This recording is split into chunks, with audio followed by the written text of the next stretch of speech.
नमस्कार दोस्तों, स्वागत है आप सभी का आपके अपने यूट्यूब चैनल होमनिस्ट्री में। दोस्तों, जैसा कि आप सभी को पता है कि हम लोग यूपीटीपीएससी एसओ की तैयारी करवा रहे हैं और उसी संबंध में दोस्तों आपका जो कॉमर्स वाला सब्जेक्ट है उसको हम लोग लेके चल रहे हैं और साथ ही आपका जो स्टैटिक्स का कंपलसरी वाला पार्ट था उसको हम लोगों ने कंप्लीट करा दिए हैं। कुल उसके 50 लेक्चर्स हैं, आप हमारे चैनल पे जाके प्लेलिस्ट में देख सकते हैं। और साथ ही दोस्तों अब आपका जो इकोनॉमिक्स वाला सब्जेक्ट है उसको भी हम लोग स्टार्ट कर दिए हैं। तो आपको तीनों विषय की वीडियो हमारे चैनल के प्लेलिस्ट में मिल जाएगी, आप वहां जाके देख सकते हैं या ऊपर इस आई बटन पे क्लिक करके भी आप वीडियो पे जा सकते हैं। तो दोस्तों आज हम लोग जो आपका इकोनॉमिक्स का टॉपिक चल रहा था, बीच में थोड़ा सा 1-2 दिन का ब्रेक हो गया है दोस्तों, और शायद आगे भी 1-2 दिन का बीच बीच में ब्रेक रहेगा। तो दोस्तों एग्ज़ाम चल रहे हैं कॉलेज में बच्चों के, तो उसमें थोड़ा सा व्यस्तता ज़्यादा हो जा रही है, तो समय नहीं मिल पा रहा है काफ़ी यहाँ पे व्यस्तता के कारण। तो दोस्तों आज हम लोग जो पढ़ने वाले हैं आपका यहाँ पे इकोनॉमिक्स में हम लोग प्रोडक्शन फंक्शंस के बारे में, इससे पहले भी हमने 2 वीडियो बनाया था जिसमें हम लोग ने प्रोडक्शन फंक्शंस को इंट्रोड्यूस किया था और साथ ही क्या होते हैं total product, average product, marginal product क्या होते हैं, कैसे इनको कैलकुलेट किया जाता है उसको भी हमने बताया था। फिर साथ ही हमने आपका लॉ ऑफ प्रोडक्शंस बताया था, उत्पादन के जो नियम थे उसको भी हम लोग डिस्कस किए थे, जिसमें हमने बताया था 3 तरीके के आपके उत्पादन के नियम लागू होते हैं, जिसमें पहला आपका वृद्धिमान था या आपका इंक्रीजिंग प्रोडक्शन का लॉ जो लगता है, फिर आपका एक होता है कांस्टेंट प्रोडक्शन लॉ और एक होता है डिमिनिशिंग या कह सकते हैं उत्पादन ह्रास नियम। तो इन 3 नियमों को भी हम लोग आज यहाँ पे प्रोडक्शन फंक्शंस में क्या महत्व होता है उसको यहाँ पे समझेंगे और कैसे यहाँ पे कोरिलेट होता है इसको भी हम लोग यहाँ पे डिटेल में समझेंगे। तो आज आपको यहाँ पे प्रोडक्शन फंक्शन क्लियर हो जाएगा, पूरा जितना भी हमने अभी आप तक जितनी भी चीज़ें बताई हैं प्रोडक्शन फंक्शन से रिलेटेड वो आपको यहाँ पे क्लियर हो जाएगा। पर यदि आप इससे पहले वाला वीडियो नहीं देखे हैं तो आप उसे पहले देख लीजिएगा, फिर ये आपको और अच्छे से क्लियर होगा, नहीं तो यहाँ पे आपको कन्फ्यूजन्स रहेंगे। तो दोस्तों आज हम लोग जो बात करने वाले हैं कि उत्पादन फलन क्या होता है, इसके बारे में हमने चर्चा किया था। यहाँ पे क्विक रिवाइज कर लीजिए कि उत्पादन फलन क्या होता है दोस्तों। इसके अंतर्गत हम आगत और निर्गत मतलब आउटपुट और इनपुट का जो रिलेशन होता है, हमने बताया था कि आपका जो प्रोडक्शंस है वो आपके 2 चीज़ों घटकों या 2 चीज़ का फंक्शंस है। पहला क्या है कि हम लोग जितना इनपुट लगाएंगे, यानी कि जितना हम रॉ मटेरियल लाएंगे उतना ही क्या होगा दोस्तों, आउटपुट होगा। तो यहाँ पे जो प्रोडक्शन फंक्शंस होता है हमने बताया ही था कि ये प्रोडक्शन फंक्शन इनपुट का आउटपुट से रिलेशंस जिसको हम लोग यहाँ पे अध्ययन करते हैं उसी को हम लोग प्रोडक्शन फंक्शंस कहते हैं। फिर हमने आपको बताया था कि इनपुट में हम लोग मुख्यतः 2 घटकों को लेके चलते हैं, पहला आपका लेबर हो गया, दूसरा आपका कैपिटल हो गया। वैसे आपका इन फंक्शंस में बहुत सी चीज़ें होती हैं, जैसे आपका लैंड हो गया, एंटरप्रेन्योरशिप हो गई, ऐसे बहुत से घटक अलग अलग विचारधाराओं में अलग अलग अर्थशास्त्रियों ने बताया है, पर मुख्य रूप से हम लोग यहाँ पे 2 घटक को ही लेके चलते हैं। फिर हमने आपको आगे बताया था कि इसकी व्याख्या 2 प्रकार से की जाती है। पहला कंडीशन में क्या होता है दोस्तों कि हम लोग प्रोडक्शन के जो फंक्शंस हैं उसमें से एक घटक को क्या कर दे, स्थिर मान ले और अन्य घटकों का परिवर्तन करें। जैसे यहाँ पर हमने लेबर की मात्रा को स्थिर मान लिया है और कैपिटल और एंटरप्रेन्योरशिप को बढ़ा रहे हैं। दूसरा कंडीशन हमने आपको बताया था, या हम लोग कैपिटल और एंटरप्रेन्योरशिप को स्थिर मान लें और केवल लेबर की संख्या को बढ़ाएं। तो इनका क्या इफेक्ट पड़ता है इन दोनों कंडीशन पे। जब हम लोग ऐसी कंडीशन की बात करते हैं, इन दोनों कंडीशन की बात करते हैं, तो ऐसे रिलेशंस को हम लोग बोलते हैं लॉ ऑफ वेरिएबल प्रोपोर्शनेट, या हम लोग इसी को return two variable factor of production या शॉर्ट टर्म प्रोडक्शन फंक्शन भी बोलते हैं। शॉर्ट टर्म प्रोडक्शन फंक्शन क्यों बोलते हैं ये भी हमने बताया था, क्योंकि यहाँ पे आपका जो परिवर्तन होता है, जो आपके वेरिएबल्स हैं जैसे लैंड, लेबर, कैपिटल, ये जो भी कुछ है ये शॉर्ट टर्म में ही क्या होते हैं, वेरिएबल होते हैं या परिवर्तनीय होते हैं। लॉन्ग टर्म में सभी चीज़ें क्या होती है, परिवर्तनीय होती है, कोई भी चीज़ आपका स्थिर नहीं होता है। तो इसीलिए हम इसे शॉर्ट टर्म प्रोडक्शन फंक्शन बोलते हैं। और साथ ही हमने इसे रिटर्न टू वेरिएबल फैक्टर क्यों बोलते हैं, क्योंकि आपका एक घटक जैसे कि यहाँ पे लैंड है, इसमें लेबर है, इसमें जो बढ़ाने पर जो परिवर्तन हो रहा है या इनमें लेबर और कैपिटल का जो अनुपात में चेंजेस हो रही है उसका क्या परिवर्तन आपके आउटपुट पर पड़ता है, इसीलिए इसे हम लोग रिटर्न टू वेरिएबल फैक्टर बोलते हैं। यानी कि इस फैक्टर के जो आपका परिवर्तन किया गया उसके परिवर्तन से, यहाँ पे देखिए जैसे लेबर यहाँ पे 1 है और कैपिटल आपका 2 है, फिर यहाँ पे हमने इसे 4 और 2 कर दिया, यहाँ पे कैपिटल को स्थिर कर दिया। देखिए इनके अनुपात में क्या हो रहा है, परिवर्तन हो रहा है। और इस परिवर्तन के कारण क्या आपका प्रोडक्शन में चेंजेस होता है, इसी को हम लोग क्या बोलते हैं, return two variable factor production, या इसी को हम लोग लॉ ऑफ वेरिएबल प्रोपोर्शनेट भी बोलते हैं। तो आगे हम लोग इसी पे आज चर्चा करने वाले हैं।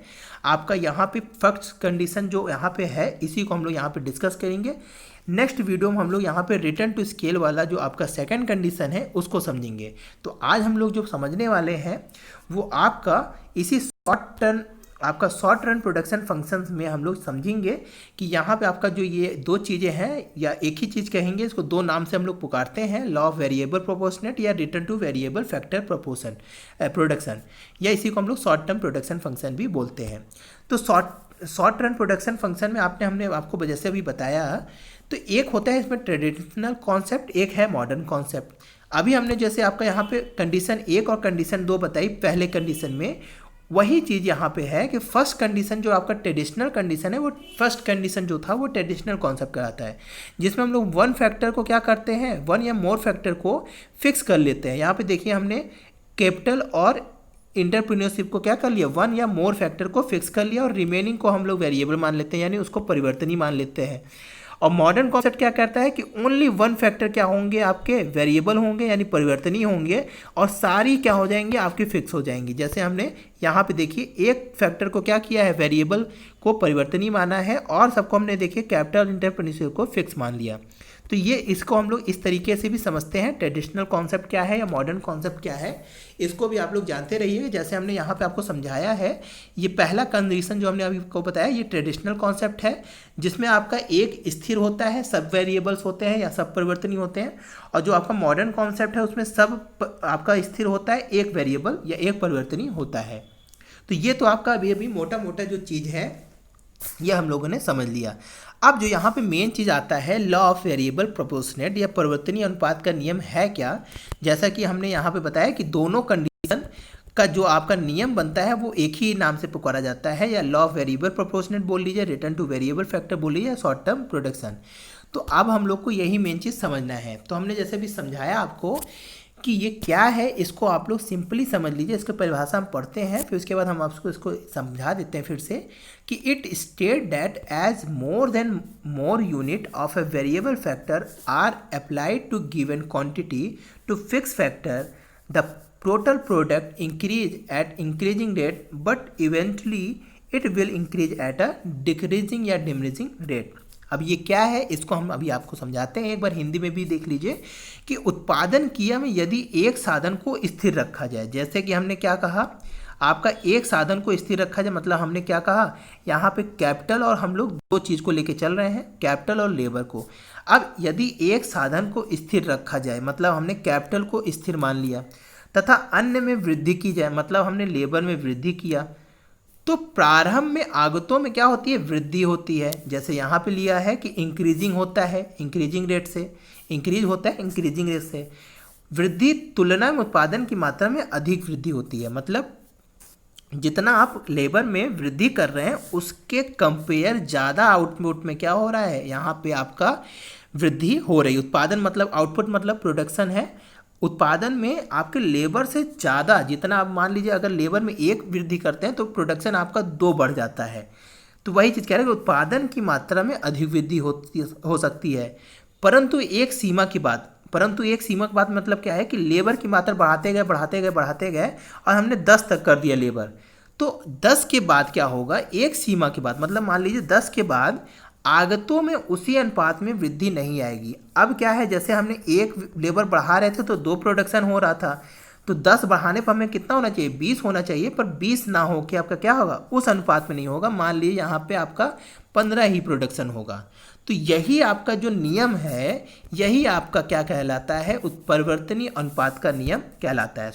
परिवर्तनीय अनुपात का नियम कहलाता है। एक बार फिर से समझ लीजिए, एक लाइन में हम इसे कैसे बोलेंगे कि यदि एक साधन जो आपके उत्पादन के साधन हैं, एक से अधिक साधन, जैसे हमने यहाँ पे 2 साधन लिए, लेबर और कैपिटल, उनमें से एक साधन को स्थिर मान लेने पर दूसरे साधन में वृद्धि करने पर एक समय तक क्या होता है, प्रोडक्शन आपका वृद्धि से अधिक प्रोडक्शन होता है, पर एक समय बाद जो वृद्धि हो रही होती है वो आपका क्या होता है, घटते दर से होने लगती है, या एक समय बाद आपकी उसी अनुपात में आपकी वृद्धि नहीं होती है।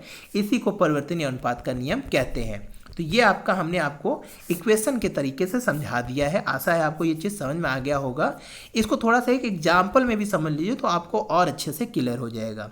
अब मान के चलिए कि एक ये तालाब है, ध्यान से सुनिएगा, ये एक तालाब है, इसमें आपकी क्या है, मछलियाँ हैं। अब क्या हुआ कि यहाँ पे एक मछुआरा आता था और एक मछुआरा अपनी कटिया लगाता था। आप लोग को पता ही होगा मछली पकड़ने के लिए क्या लगाया जाता है, जाल या कटिया लगाते हैं। तो एक मछुआरा आता था, इसमें क्या करता था, मछली पकड़ता था, तो उसको दिन भर में 10 मछली मिल जाती थी। फिर 2 मछुआरे आने लगे तो वहाँ पे क्या हो गया, वहाँ पे 20 क्या होने लगी, मछली मिलने लगी। फिर ऐसे 30 हो गए तो यहाँ पे आपकी 30 आपके मछुआरे, यानी कि तीसरा जब 3 मछुआरे आने लगे तो 30 मछली मिलने लगी। ऐसे करते करते 10 मछुआरे आने लगे।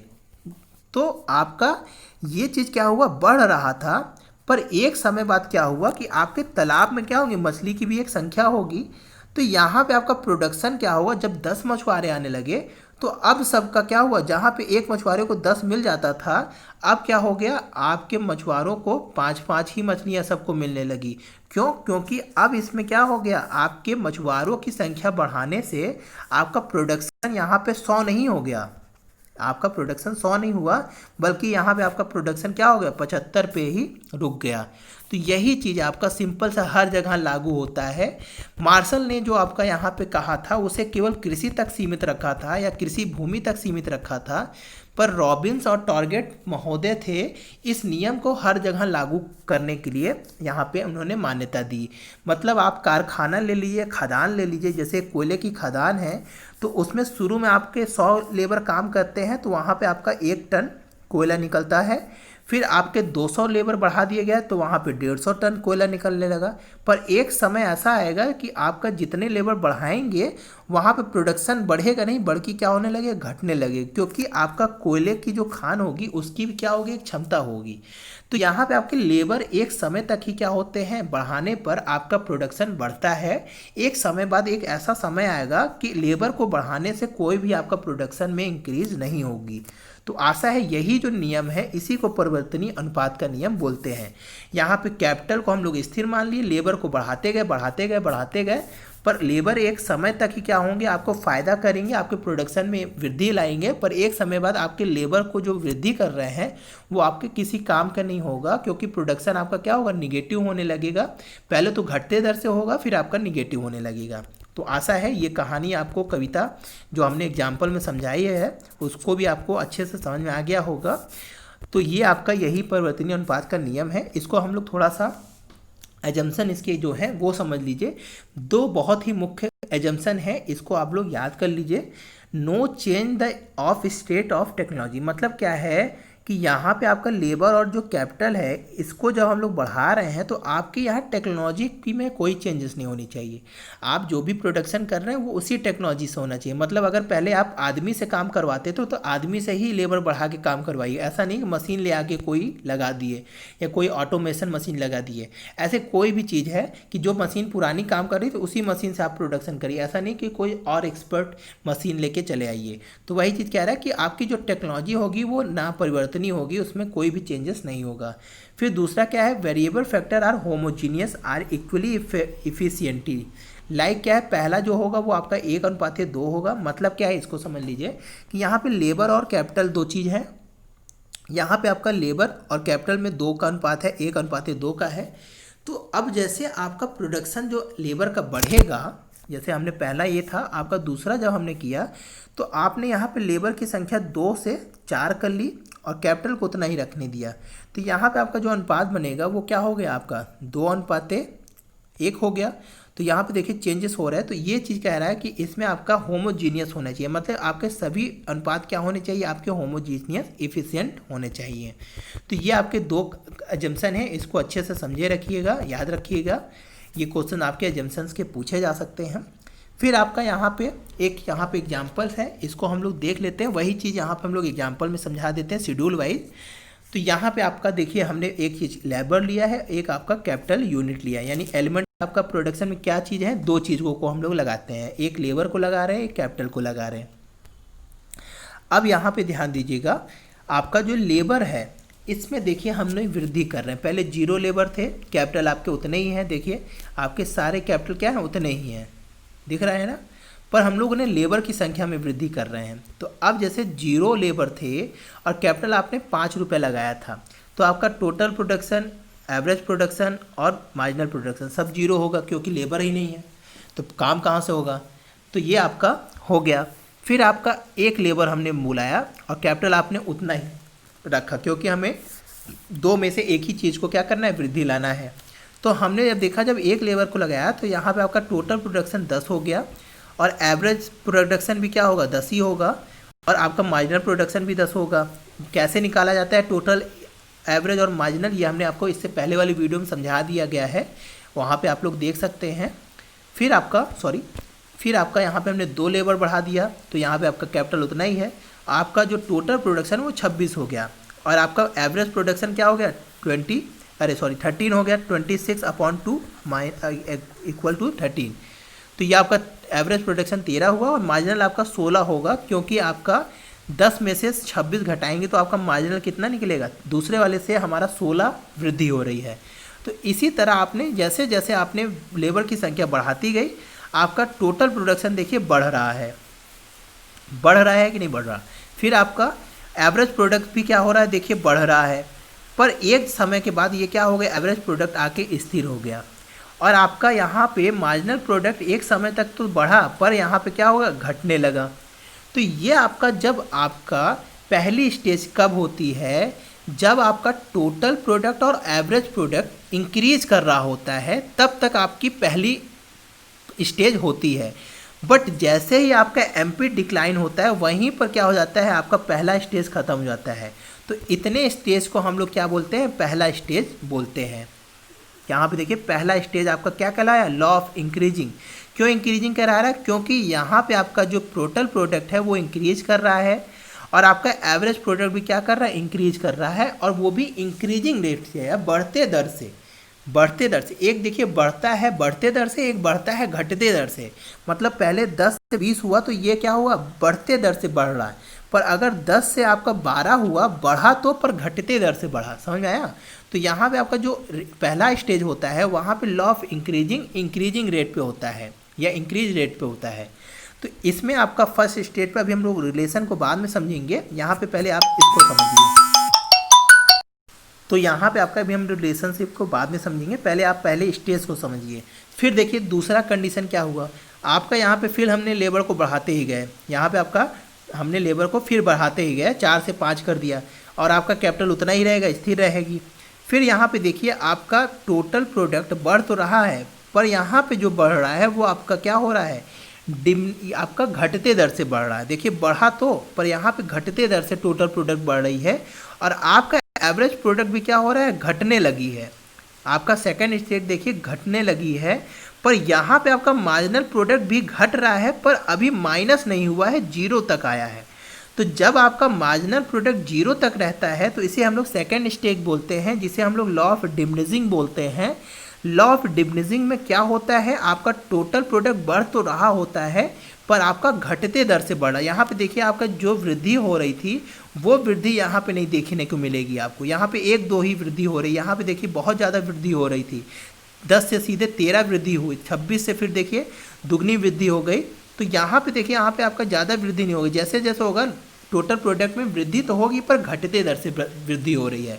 तो इसे हम लोग सेकेंड स्टेज तब तक बोलते हैं जब तक आपका क्या होता है, टोटल प्रोडक्ट बढ़ता है पर घटते दर से बढ़ता है, एवरेज प्रोडक्ट घटता है, और आपका मार्जिनल प्रोडक्ट घट रहा होता है पर आपका माइनस में नहीं गया होता है।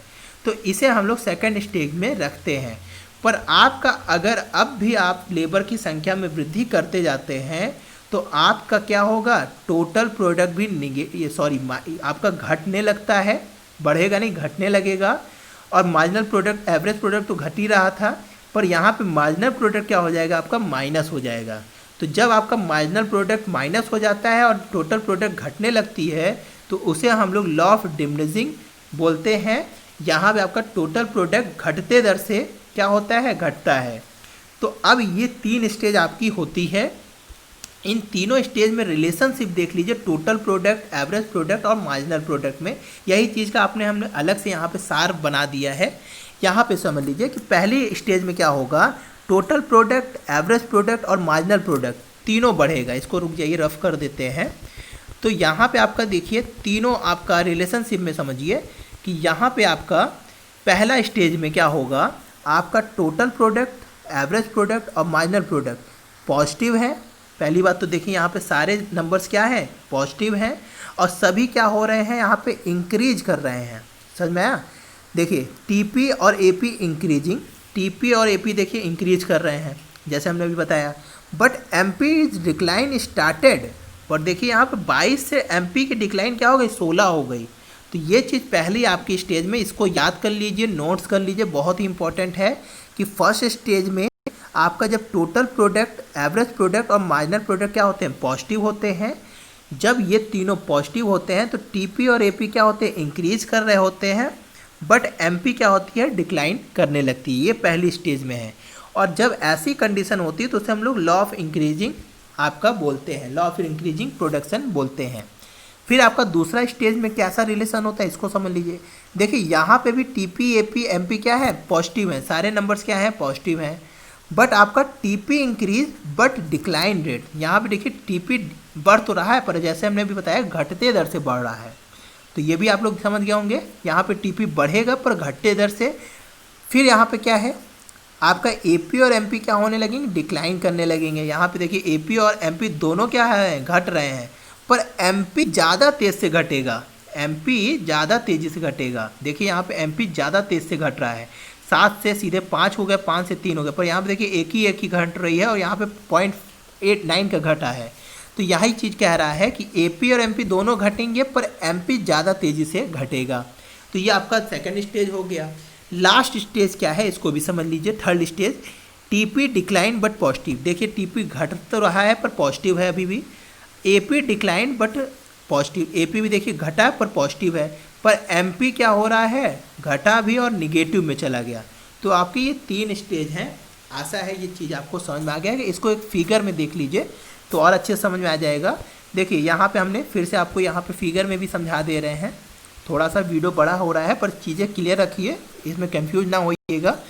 देखिए यहाँ पे ये टीपी वाली है रेखा, ये आपकी एमपी है और ये एपी है। इसको ध्यान से समझ लीजिए एक बार फिर से।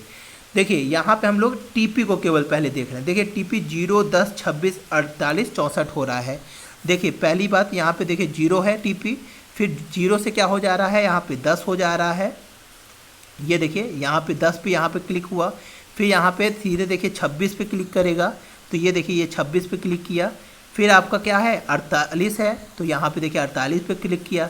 फिर ऐसे देखिए 64 है, 64 पे यहाँ पे क्लिक किया। फिर 75 है, फिर आपका यहाँ पे 80 है, फिर 90 है, ऐसे करके आपका 91, 96 ऐसे करके देखिए यहाँ पे आपका क्या हुआ, टीपी क्या हो गई, यहाँ पे देखिए 100 पे ये क्या हो गया, स्थिर हो गया है। देखिए 100 पे यहाँ पे स्थिर हो गया है। तो ये आपका यहाँ तक आपका क्या हो रहा है, बढ़ रहा है। यहाँ तक आपका क्या हो रहा है, बढ़ रहा है। किस रेट पर, देखिए रुक जाइएगा, यहाँ तक जो आपका ये है, देखिए जितना हमने नीला किया है इतने तक, एफ तक, ये एफ तक क्या हो रहा है, टीपी बढ़ रहा है बढ़ते दर से, इंक्रीजिंग रेट से। फिर क्या हुआ है, टीपी बढ़ तो रहा है यहाँ तक, या देखिए यहाँ तक टीपी बढ़ तो रहा है पर किस दर से, घटते दर से या डिक्लाइन रेट से।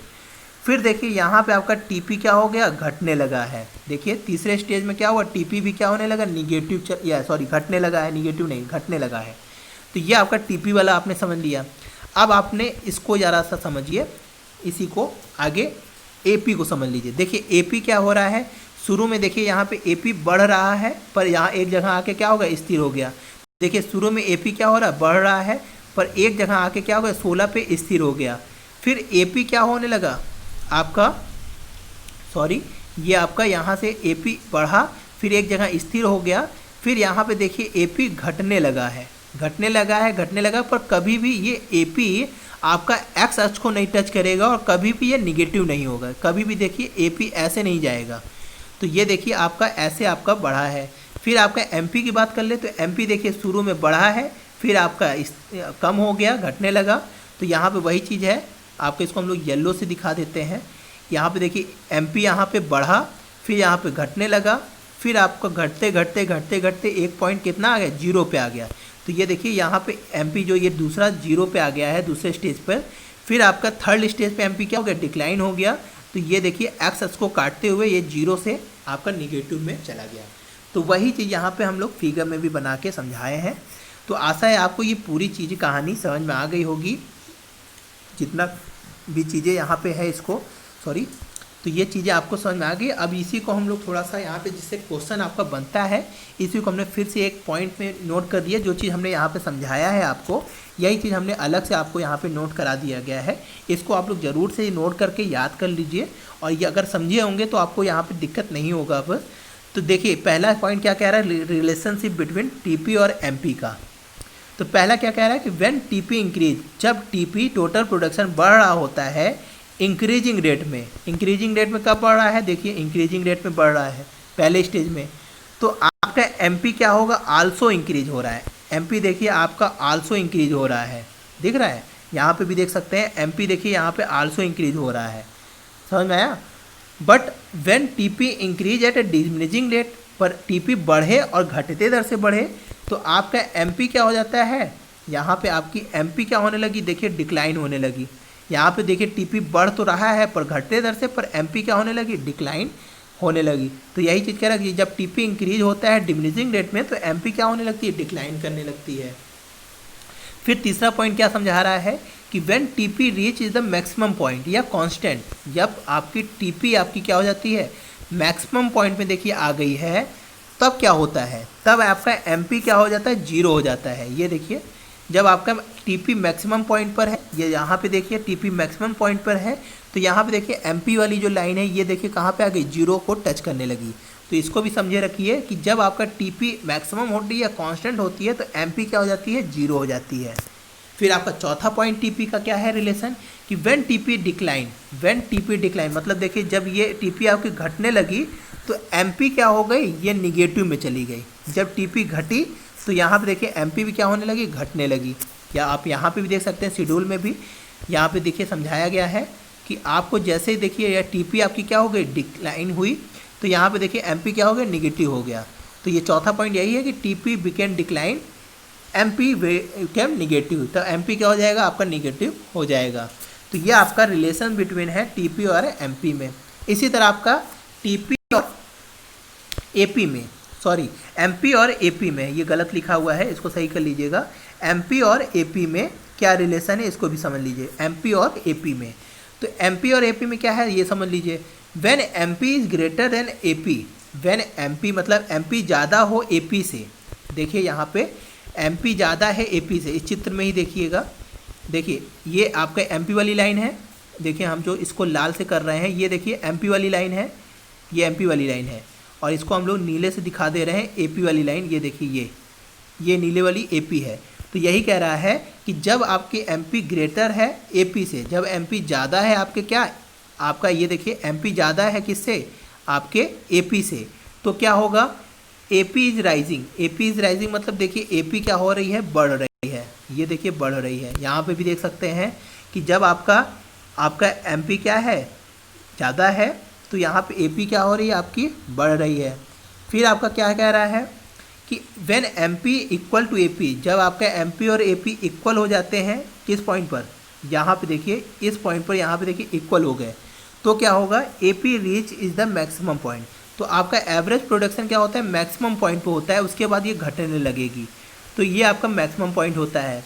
When MP less than AP, जब एमपी कम हो जाएगा एपी से तो एपी भी क्या होने लगेगी, डिक्लाइन करने लगेगा। मतलब यहाँ पे जब आपकी एपी वाली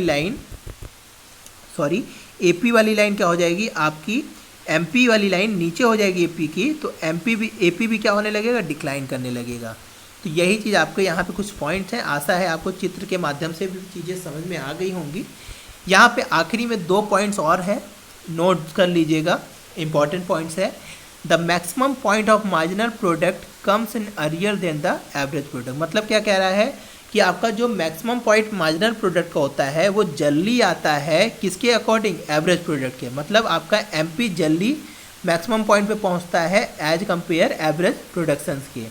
तो ये चीज़ आप लोग समझ में गए होंगे। और दूसरा यहाँ पे जो इम्पोर्टेंट पॉइंट है कि average product never touch to X axis. जैसे हमने अभी बताया कि आपका एवरेज प्रोडक्ट कभी भी एक्स एक्सिस को टच नहीं करेगा और कभी भी निगेटिव नहीं होगा और कभी भी जीरो नहीं होगा। जैसे कि यहाँ पे देखिए ये वाली जो लाइन है आपकी, ये वाली जो लाइन है एपी की, ये कभी भी आपकी इस लाइन को टच नहीं करेगी और ना ही कभी ये आपकी जीरो होगी या निगेटिव होगी। तो ये इतना पॉइंट आप लोग याद रखिएगा। इससे बाहर आपका प्रोडक्शंस वाले यहाँ पे आपका लॉ ऑफ वेरिएबल प्रोडक्शन से इससे बाहर कोई भी आपके क्वेश्चंस नहीं बनेंगे। आप 100% निश्चिंत रहिए। इतनी चीज़ अगर आप लोग याद करे रहेंगे तो आपका इससे बाहर इसमें से क्वेश्चन नहीं बनेगा। तो आशा है दोस्तों आज ये आपकी वीडियो क्लियर हो गई होगी। ये पहला आपका जो कंडीशन था लॉ ऑफ वेरिएबल प्रोपोर्शनेट। तो दोस्तों आज के लिए इतना ही। आशा है ये वीडियो आपको समझ में आई होगी और अच्छी भी लगी होगी। अगर वीडियो अच्छी लगी तो लाइक कर दीजिए। ज़्यादा से ज़्यादा दोस्तों चैनल को शेयर किया करिए, आप लोग वीडियो को शेयर किया करिए। और आप लोग अभी तक चैनल को सब्सक्राइब नहीं किए हैं तो सब्सक्राइब कर लीजिए और अपने दोस्तों को, जो भी इकोनॉमिक्स के आपके छात्र हैं या आपके छोटे भाई बंधु हैं, उनको भी शेयर किया करिए दोस्तों। बहुत मेहनत से ये वीडियो बनाया जा रहा है दोस्तों, तो कृपया आप लोग लाइक करिए, हमें मनोबल हमारा बढ़ाइए। तो दोस्तों आज के लिए इतना ही। जय हिंद, जय भारत। दोस्तों यदि आप हमारे चैनल होमनिस्ट्री को सपोर्ट करना चाहते हैं तो आप इस UPI ID लिंक पर जाकर अपनी इच्छा अनुसार राशि को प्रदान कर आप होमनिस्ट्री को सपोर्ट कर सकते हैं।